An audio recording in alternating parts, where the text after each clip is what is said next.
Halo guys, selamat datang di channel Indra Structural Works. Kenalin, gue Indra. Gue adalah seorang profesional di bidang perencanaan struktur.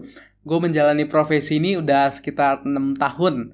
Dan di 6 tahun ini gue sangat bersyukur karena gue bisa dapat banyak pengetahuan baru, bisa dapat banyak pengalaman baru, baik itu di dalam proyek ataupun di luar proyek. Gue merasa apa yang gue dapat ini sangat berguna buat gue. So, lewat channel ini, Indra Structural Works, gue mau share apa aja yang udah gue dapat selama ini. Dari pengetahuan, pengalaman, dan juga hal-hal lain yang berhubungan dengan bidang konstruksi, khususnya di perencanaan struktur. Gue harap lewat channel ini, apa yang gue bagiin lewat channel ini bisa berguna buat teman-teman praktisi di bidang konstruksi ataupun teman-teman mahasiswa jurusan teknik sipil. Tentu channel ini juga terbuka buat teman-teman di luar bidang konstruksi yang mau belajar tentunya. Lewat channel ini gue juga berharap kita bisa sama-sama saling berdiskusi, bisa sama-sama saling bertukar pikiran. Ya, ngomong-ngomong tentang perencanaan struktur.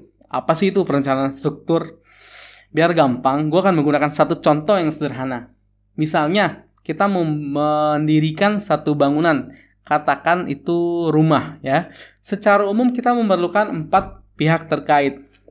Yang pertama, perencana arsitektural bertugas untuk merencanakan tampak luar bangunan, tata letak ruang, misalnya kamarnya di mana, dapurnya di mana, gudangnya di mana. Ya, seperti itu. Yang kedua, perencana struktur, yaitu gua bertugas untuk merencanakan struktur bangunan itu supaya bisa rumah itu nanti bisa berdiri dengan kokoh, bisa berdiri dengan kuat.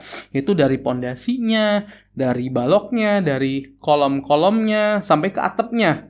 Lalu yang ketiga, perencana MEP, yaitu bertugas untuk merencanakan utilitas rumah tersebut. Misalnya, jalur kelistrikannya, kabel-kabelnya mau lewat mana, jalur sistem airnya, pipa-pipanya mau lewat mana, pipa air bersih, air kotor. Lalu keempat, kontraktor, yaitu bertugas untuk mengeksekusi hasil perencanaan kami bertiga, yaitu mendirikan rumahnya sesuai dengan perencanaan arsitektural, struktur, dan juga MEP.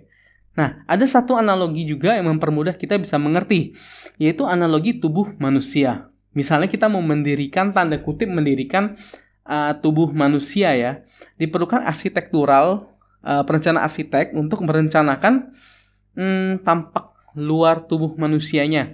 Dari wajahnya, mungkin ada yang bulat, ada yang tirus, dari matanya, dari bentuk bibir, tinggi badan, ya seperti itu. Yang berbau dengan estetika, seperti warna kulit juga. Nah, itu yang didesain oleh perencana arsitektur. Lalu yang kedua, perencana struktur, yaitu gua bertugas untuk merencanakan struktur tubuh manusia itu supaya bisa berdiri dengan kuat, berdiri dengan kokoh. Apanya yang direncanakan itu strukturnya seperti apa? Struktur tulang-tulangnya ya, dari tulang kaki, tulang betis, tulang lutut, ke pinggang, ke dada, ke leher, ke kepala. Harus memastikan bahwa struktur tulang tersebut mampu menopang tubuh manusia itu. Lalu yang ketiga, perencana MEP, yaitu merencanakan sistem kerja tubuh manusia itu, misalnya sistem peredaran darah. Nah, perencana MEP itu bertugas untuk merencanakan jalur-jalur pembuluh darahnya. Lalu sistem pencernaan. Perencana MEP itu bertugas untuk merencanakan jalur-jalur pencernaannya, ususnya, dan sebagainya lah. Kurang lebih seperti itu. Yang keempat adalah kontraktor. Jelas, tugasnya sebagai eksekutor, yaitu yang membangun hasil perencanaan kita, membangun tanda kutip tubuh manusia itu berdasarkan hasil perencanaan arsitek, struktur, dan MEP. Ya, kurang lebih seperti itu gambaran sederhananya. Di video berikutnya gue akan membahas mengenai desain perencanaan struktur dengan lebih detail ya, dari definisinya. Lalu gue juga akan membahas tentang sistem struktur, penggunaan program bantu seperti ITAPS dan SAP untuk merencanakan struktur. Ya, apabila video seperti ini bermanfaat buat teman-teman, memberikan pengetahuan baru buat teman-teman, jangan ragu buat klik subscribe channel ini. So, akhir kata gue Indra, sampai jumpa di video berikutnya. Salam!